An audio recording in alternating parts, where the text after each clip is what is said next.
You're this perp back with another video, and this is a very special video because I just got done watching Cinnamon. This is a Tubi original movie, and I never watch anything that has to do with Tubi, like as far as their original series or even their movies.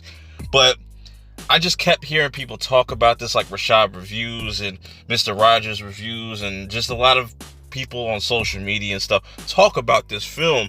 And man, does this really live up to the hype?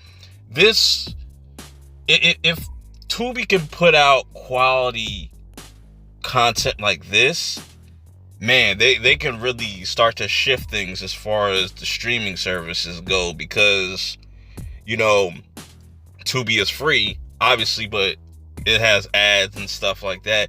But they have been kind of gaining a lot of attention just because they're able to put a lot of big movies, a lot of big shows on their platform for free.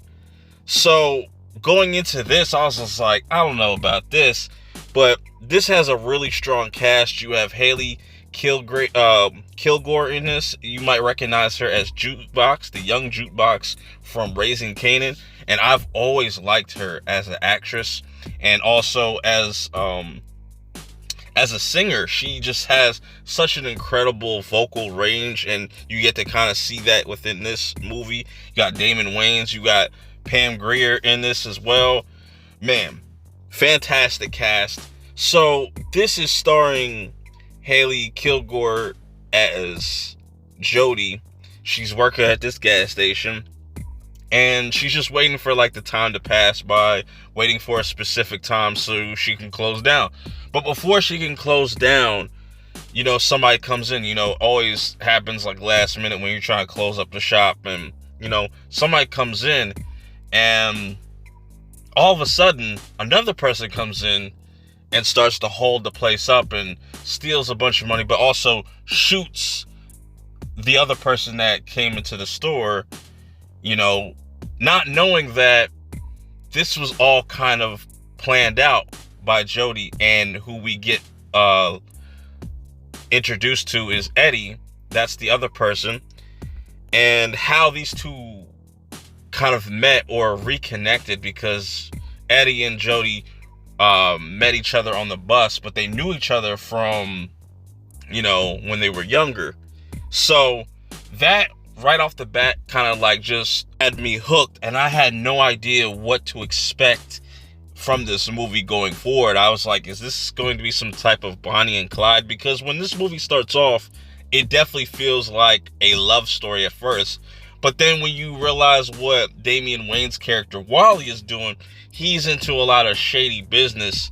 And this is where we get introduced to the character that goes by the name of James, which is Wally's like partner. And he's wondering like, how are you getting all this money to do this and that? I think you're scheming. And one thing leads to another, where you find out the person that Eddie shot was James's brother. This starts off a whole chain of events where, it goes from Eddie and Jodi just kind of falling in love with each other, and Eddie really believing in Jodi's passion in singing and wanting to help her do that by also recording a record, and them wanting to kind of come up with this whole entire plan to just dip and go to LA and forget about where they're at right there. And that's why they came up with the whole idea to rob this gas station, because Jodi realizes that there's a lot more money that's coming in here that's, a little shady, so we could probably use that money.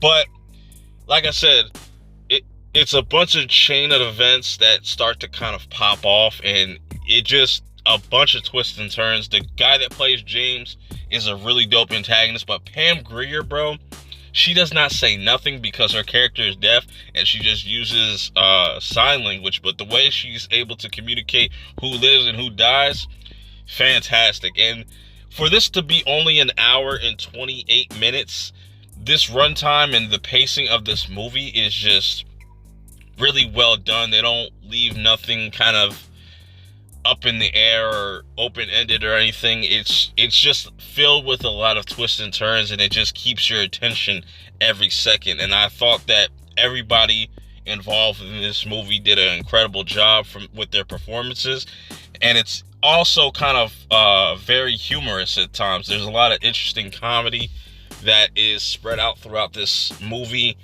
The drama is really dope. There's a lot of violence. Like, they don't hold back with the gore. Very practical effects and stuff. I like that. And the soundtrack that plays throughout this whole entire movie is really dope as well. You guys got to check this out for yourself. You got to see it to believe it. And if Tubi has more movies or even series like this, I will definitely be tuning in to check it out. But if you have seen this movie, let me know your thoughts about it in the comments below. Until next time, I'm out.